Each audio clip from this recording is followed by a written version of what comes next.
Welcome back to Jake's Takeaway. I'm your host, Jake Pritchard. We're going to be talking about the Bud Light controversy today, the beer boycott bonanza. But first, I want to address something that I talked about last time that I got some feedback on, and I want to clarify some things. So when I was talking about the Mother's Day emails and being able to opt out of the promotional emails, I made the point that you'd be like the Grinch trying to avoid the holiday, and in fact, it doesn't actually make it go away. It just, kind of pushes it off, or, it might be one less way to see it, but you'll still see it in other places. And I think it's important to note, someone reached out to me and pointed out that not everyone who accepts this option to opt out of emails is in fact trying to avoid the holiday altogether, and perhaps that they're just trying to lessen their pain somehow. And I think that's fair to note. I guess my main concern was that corporations are likely not in your best interests. I think it's more of a kind of a virtue kind of thing, and they just want to get in your good graces. And I'm not saying it doesn't help people. I'm not saying that it's bad if they accept this offer. Just that perhaps the reliance on it is really the main issue. And if you actually lean on this enough that you think it'll, make a significant difference in your pain, I think that's where the issue I'm talking about comes from. So again, I don't blame the people taking the option to have less ads, or specifically Mother's Day ads. If there's pain around the holiday, that's fine and all. Just, I hope that you have family and friends that you can lean on that will actually realistically, more significantly help the pain, rather than relying on a corporation to send you one less email to lessen your pain. Just my two thoughts. But perhaps you don't have that, and maybe this little gesture from a corporation can warm your heart a little bit, and hey, who am I to say? Starting this train, I feel like, could, with it, bring a culture of people expecting this from corporations, and people maybe even, questioning why other companies aren't doing it, and then expecting it. And then that's where it becomes a real issue, is when you really, really expect them to do it, and you think it's their obligation to consider your feelings at all times. And they're a business, they can't really do that. They're not going to do that with every holiday. It's just business. Unfortunately, it's cold, and they can't appeal to every single person. Other people might be offended if they don't do Mother's Day emails. I don't know, just a thought. Bottom line, there's other places we can go to get more help rather than just not having an email. So moving on to the topic of the day, the beer boycott bonanza of Bud Light has been sweeping the internet, and you may know a character that I have referenced before, I think, in this show, named Dylan Mulvaney. He is a man who has transitioned into a woman, and as he put it, girlhood. And he celebrated a year of girlhood, and in celebration of this, Bud Light sent him a can with his face on it to commemorate his year of being a woman, quote unquote. Since then, Bud Light drinkers have been very upset with the whole thing, and have since boycotted the product, and might be one of the biggest, most effective boycotts of all time. It's even caused older ads from other beer companies like Miller Lite to resurface, and now they are facing the razor's edge here, but we'll get to that later. So pulling up an article from Newsweek, the headline reads, "Bud Light sales drop again, sparking boycotter celebrations." They, of course, are not in favor of this. Bud Light sales dropped for a third week in April following backlash over a partnership between the beer brand and a transgender influencer, according to industry monitors. Figures from trade newsletter Beer Business Daily, cited by Barron's, show sales of the beer outside of hospitality premises fell 26% in the week ending April 22nd, compared with the same time a year ago. This follows reports last week that Bud Light had seen a 17% decline in sales revenue since the controversy began, with beer sales volume contracting 11% in the week ending April 8th and 21% in the week ending April 15th. These are some pretty big numbers. Now, this has come down to more than just having a trans person on a can. It's turned into more than that. It started that way, and it could have fizzled out like any other boycott. But the way Bud Light has reacted to all of it has honestly just compounded all of the frustration with the company and has made it just worse and worse and worse. And when in reality, all they have to do is really apologize and people will start buying it again. I firmly believe. I never bought it, never thought it tasted good at all. Bud Light has always been that kind of drink that's just there. I don't really know anybody that particularly chooses it over other things, but it's always like at people's houses. I've come to people's houses where they're like, oh, someone gave me a case of this and I don't really drink it, but I have it. And, so that's pretty much my relationship with Bud Light. I honestly don't know anyone who purposefully picks it over other things. Perhaps maybe just because it's cheaper, but like other than that. At first, they tried to completely ignore it and put out like a regular old ad on Twitter like, hey, you should drink this beer. I forget exactly what the post said, but it was very generic. It wasn't making any points. And the comments were just littered with people like, yeah, you can't ignore this. Good luck with that. And essentially, it just made things worse. But as if they couldn't put their foot in their mouth any worse, they set up a straw man, i.e. a VP of marketing, who happens to be pro-trans, pro-LGBT, and was pushing this ad campaign for the company, at least supposedly. And they set her up to take the fall for everything, acting like, oh, she did this of her own volition. We didn't ask her to do this. We had no idea. The higher-ups didn't know. And released a clip of her in a video chat meeting, basically insulting the audience and being like, oh, we used to be a company of like frat boys and toxic masculinity, and we're going to change that dynamic. Very much just stabbing the whole demographic in the back and twisting the knife by insulting them. So not a great move. And then trying to play off like they had no idea this was happening. Like, come on, man. And they put her on leave, which is paid, by the way. That's not firing. So everyone concluded pretty collectively that they knew what they were doing when they hired this woman. They knew that the campaign was going on. If they didn't know, they would have fired her. They didn't. They put her on leave. She's still getting paid. They were fully aware of this campaign. So what did that do for the boycott? It made it exponentially grow. Brendan Whitworth, the CEO of the company, quote, said, "We never intended to be a part of a discussion that divides people." You didn't think that would be divisive? You didn't think that would be divisive at all? Come on now. The article goes on and says, while marketing strategists have said there is little the company can do to weather the backlash at present, industry figures suggest that the decline in sales of Bud Light in recent weeks had been absorbed by its competitors. As the beer brand's dollar revenue dropped 17%, sales in Coors Light and Miller Lite rose by a similar amount, Beer Marketers Insights reported. Going on a little bit in the article, Beer Business Daily said Sunday the latest results revealed a shocking deterioration in Bud Light's market share, adding, "We've never seen such a dramatic shift in national share in such a short period of time." Wow. Yikes. So a lot of people have celebrated this as a huge blow to the company and success for the boycott, myself included, honestly, because when you intentionally insult your own audience and your own demographic, you're really asking for trouble. And I think the difference with this is compared to other offenses from companies when people are inclined to boycott it, is that this is such an intentional like slap in the face to their very audience. They're not just, rather than try to appeal to the majority of their buyers, they're trying to preach to the whole group and say like, well, you may be masculine and frat and blah, blah, blah, but you should stop that and you should accept transness and you should stop being men and stop being masculine because it's toxic. That was a bad move considering the majority of your group is conservative, redneck, frat. I mean, this is like a party drink, you know what I mean? It's like, I don't know a lot of people that intentionally buy it in place of other beers, but it's always kind of there. It's kind of around. And it's a cheap beer. I mean, there's a reason people get it, I guess. It tastes terrible if you ask me, but that's just me. I don't know a lot of people that rave over it either. And I've lived through a few boycotts in my life. One that comes to mind is with Pepsi Next.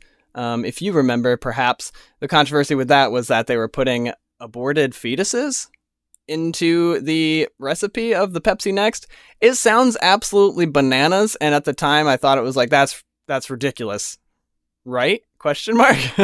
I still like worried a little bit about it, and I think that's how a lot of boycotts get footing, because it's like, you don't know, but maybe it's better safe than sorry to just go ahead and boycott, because I mean, am I really hurting for Pepsi Next? But this one's more sure. There's no like doubts at all, because the more they talk, the worse it gets, the bigger the hole gets that they're digging themselves into. And they've intentionally insulted their audience. They're trying to change the minds of the majority of their audience, and they're just not going to have it. They don't want to be preached at by a beer company when they've been loyal to them all these years, and it's just a bad move marketing-wise and just bad business decision. And for once, it's actually biting them in the butt. Honestly, I think it's great. So ultimately, this just feels more personal to people, and I mean, and it's also like a little bit funny, because all the other boycotts have fallen short. They haven't gotten their footing, and then this one, it's like, wait a minute, you mess with my beer? You putting men who think they're women on my beer? Hold this. You know what? Dump it. I ain't drinking that no more. Get my shotgun. Rolling their sleeves up and furling their brow. They're ready to beat somebody up. Or if you're Chris Rock, you just shoot a 6-pack of Bud Light with your weapon, which arguably some people have pointed out that the trajectory of the shots don't make sense. So he wasn't really shooting it, but that's neither here nor there. Does the story end there? No, it doesn't. Bud Light comes out yet again to try to smooth things over with a very pro-patriotic America ad that has a Clydesdale tromping around the world, and it's got its bobbed tail, and it's just going through all of the different parts of America. Meanwhile, there's this deep voice like, in America, we're built on, blah, blah, blah. We ride horses. We like our beer. Beer and horses. Forget the other stuff. That vastly backfired on them. Every time they open their mouths, it gets worse. So this was obviously a pandering ad to the very audience they insulted. They still haven't apologized. They tried to pin it onto this VP marketing VP, and they've put her on leave. She's still getting paid. Not really a consequence at all. In fact, she's getting paid to do nothing now. And they haven't apologized. They refuse to apologize. They won't acknowledge it was their fault. They obviously knew when they hired this VP. And then they released this ad that's like, horses and trucks and America, right? And it's just, it turns their audience into simpletons. And obviously they have not taken that well. Yet another insult to them. On top of this, it gets so hilarious at this point, because on top of this ad offended PETA, because the Clydesdale in the video had a bobbed tail, and it's like cruelty and whatever. So beautiful. All they have to do is, it's a simple apology, a simple acknowledgement of their mistake, that they did it on purpose and that they insulted their audience. All they have to do is say sorry. I guarantee you a bunch of people would buy it again. But no, they can't. They can't do that. They can't say sorry. They refuse to say sorry. The shoe is on the other foot, and it's just so sweet. Also, fun fact, the bobbed tail on a horse is actually good for them, because in a lot of cases when they're traveling with the horses, they poop and it gets stuck and jams up their butts, and they can get infected and get very sick. So it's helping the animals. If you don't bob the tail and then you travel with them and they get infected, that's on you, PETA. But anyway, that's something different. Also, they euthanize the most animals of anybody in the country by far. Anyways, I digress. And on another branch of this controversial issue is that LGBTQIA plus 26943 are coming out against them too, because they're like, why aren't you sticking with your decision? Why don't you stand by Dylan Mulvaney and blah, blah, blah, blah, blah. So it's just a simple apology in the first place would have stopped the side they were trying to turn us into. It would have stopped them from being angry, and it would still appease the people that want us to shove this in literally every ad in existence. But no, they just couldn't fess up to their wrongdoing against their demographic, and now they've just dug a hole so stinking deep, and they're getting attacked. People are throwing rocks in this hole from both sides. It's just truly hilarious. It's just... So this whole controversy has gotten a lot of people kind of shaking in their boots because they don't want to lose the huge percentage of money that Bud Light has lost. It's dredged up an old ad from Miller Lite that's it's actually not that old. It's from about a month ago. That is also very I'd say woke. It's very feminist. I'll say that. Let's take a look at that, and then I'll break it down. So the opening statement of women were among the first brewers.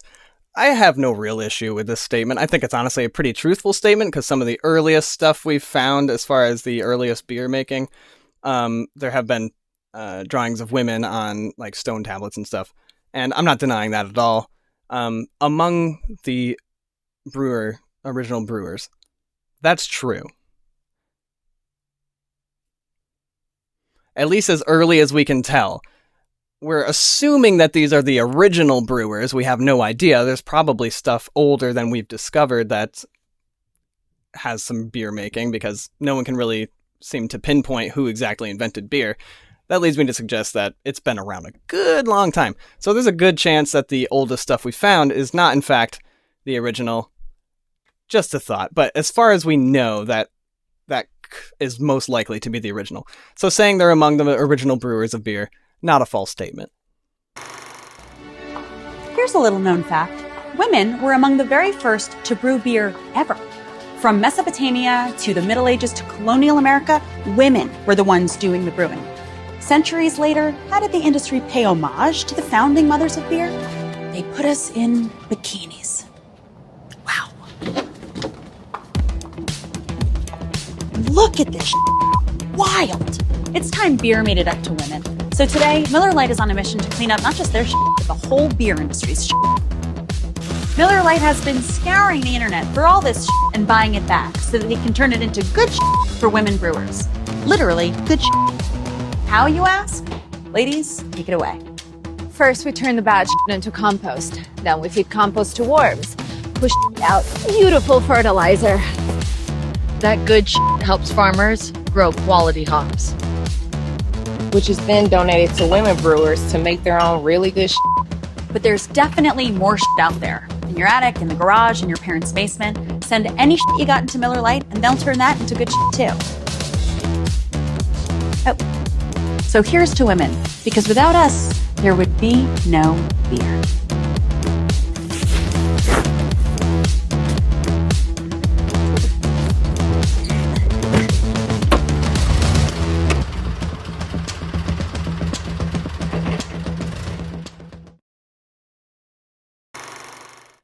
Now, the first statement that strikes me as concerning, maybe not even concerning, but just wrong. They put us in bikinis. Are you seriously making the argument that they physically put the bikinis on women for these ads? You're telling me they had no volition at all? They had no input on this? No, they voluntarily put these on for these ads. Am I condoning this at all? Obviously not. There's obviously an over-objectification of pretty much everyone, men and women. Definitely women, majority, because, men are very visual creatures and that's how they work. So it works on them more.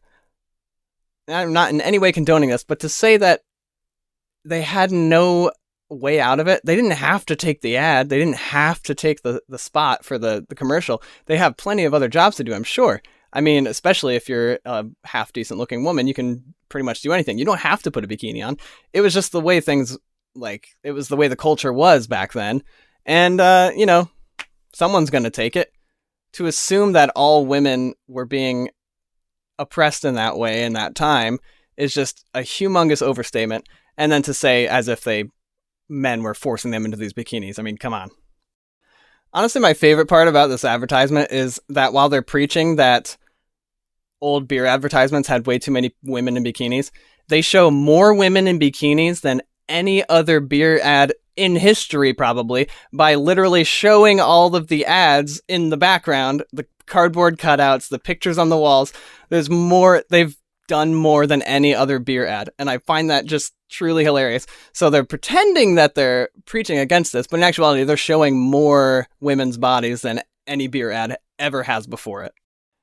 they're trying to play both sides here. So they got the conceptual thing with the women. They're like, oh, we've got your back. We're defending you. We don't want to objectify you. And then on the other hand, all the guys that actually do get a sense of pleasure out of that, they're just ogling everything in the background while you get the minor satisfaction of being mad at men in general. If this ad were just to elevate women brewers and to elevate women-owned breweries and beer companies, that would be great. That'd be a wonderful message to send. That's totally fine. Elevate it, do whatever you got. But it's very degrading and also just untruthful. It's like half-truths that almost are right, but not really. The whole original brewers thing just isn't quite right. They're among the original brewers, but having stone tablets that depict women doing the actual stirring and the mashing doesn't mean that they were the only ones doing it. A lot of these tablets have like, I believe Mesopotamia is like Nishinka or something like that, was like the god of alcohol, the god of like beer and wheat ale or whatever. And it was a woman. And people have assumed from this that women invented it just because of this. I mean, that's just a false premise to go on in the first place. I mean, look at Greek mythology. We have the god of the ocean. Do we assume just because Poseidon is a male that he, like, the males invented the ocean? No, that's ridiculous, right? I'm also kind of over the ads that just like put a million cuss words, especially when it's like the same cuss word and they just keep reusing it as if it gets funnier each time you do it. Not really. It just makes you unclassy and unprofessional.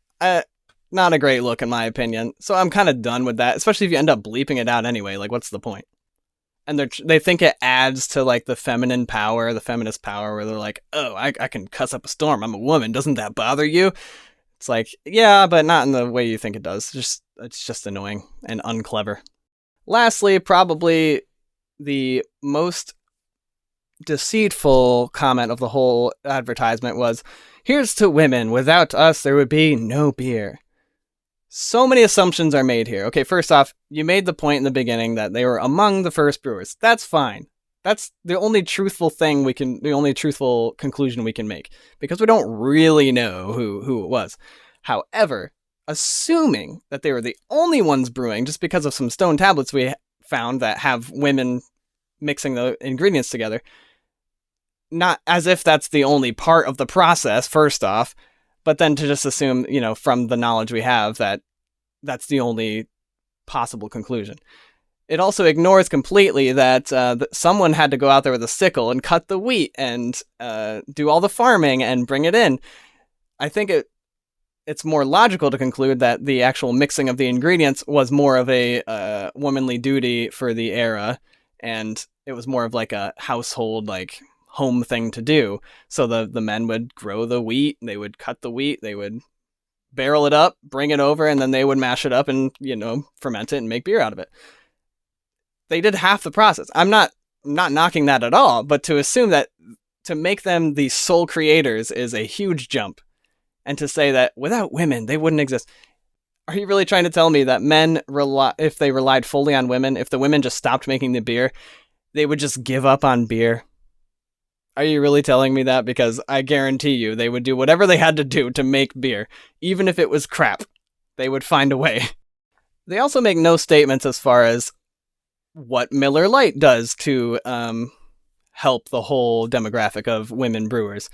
They don't mention that probably, although I tried to look up numbers and it's not really numbers they tend to share, I would imagine for good reason.